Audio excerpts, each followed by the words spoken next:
JP, kamusta yung mga sugatang pasahero at ano ba yung dahilan niyang aksidente dyan sa Commonwealth?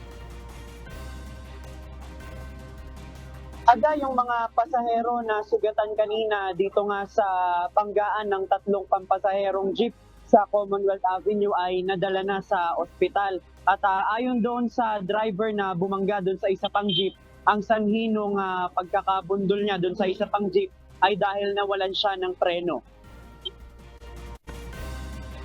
Tatlong pampasaherong jeep sa eastbound ng Tandang Sora sa Commonwealth Avenue ang nagkabanggaan kaninang bandang alas 9 ng umaga. Ang isa sa mga ito ay tumaob sa kalsada dahil sa lakas ng pagkakabangga. May sakay pa itong pasahero nang mangyari ang aksidente. Ayon sa driver ng jeep na nakabangga, nawalan umano siya ng preno at dahil pababa ang kalsada, lalong bumilis ang jeep kaya mas lumakas ang naging impact. Ang isang jeep naman ay nakaparada lamang sa Tandang Sora dahil magsasakay ng pasahero nang mahagip din siya ng bumanggang jeep.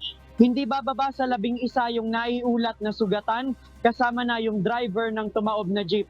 Habang yung dalawa pang driver ay maayos naman ang kalagayan at wala umano silang naramdamang masakit sa kanilang katawan.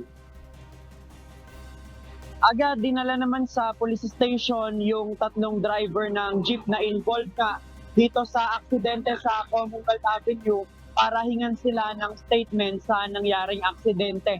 Sa ngayon, naalis na rin dito sa Tandang Sora yung tumaob na jeep tsaka yung dalawa pang jeep na involved doon sa banggaan. At kanina medyo bumigat yung daloy ng mga sasakyan pero sa ngayon ay balik na sa normal yung sitwasyon ng traffic. Yan muna ang ating latest live mula dito sa Quezon City. Balik sa'yo, Aga.